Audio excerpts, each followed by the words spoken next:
नालासोपाऱ्यात 1,39,00,000 cocaine जप्त. 2 Nigerian नागरिकांसह तिघांविरोधात गुन्हा. नालासोपाऱ्यातील अंमली पदार्थाविरोधात तुळींज पोलिसांनी मोठी कार्यवाही करत तब्बल 1,39,00,000 किमतीचे 278 ग्राम कोकेन जप्त केले आहे.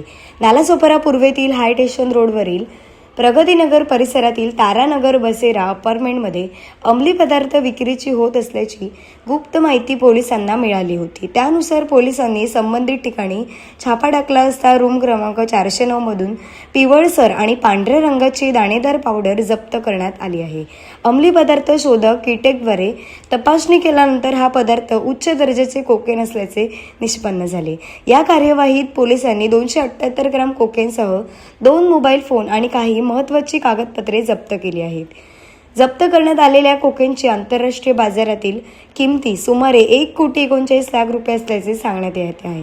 या प्रकरणी संशयित आरोपी एनगेसन मार्क कोफी, जेम्स पीटर या 2 नायजेरियन नागरिकांसह एका अनोळखी भारतीय महिलेविरोधात गुन्हा दाखल करण्यात आला आहे. तपासादरम्यान 2 संशयित आरोपींकडे वैध पासपोर्ट आणि व्हिसा नसल्याची मुदत संपल्यानंतरही ते भारतात बेकायदेशीरपणे वास्तव्य करत असल्याचे समोर आले आहे.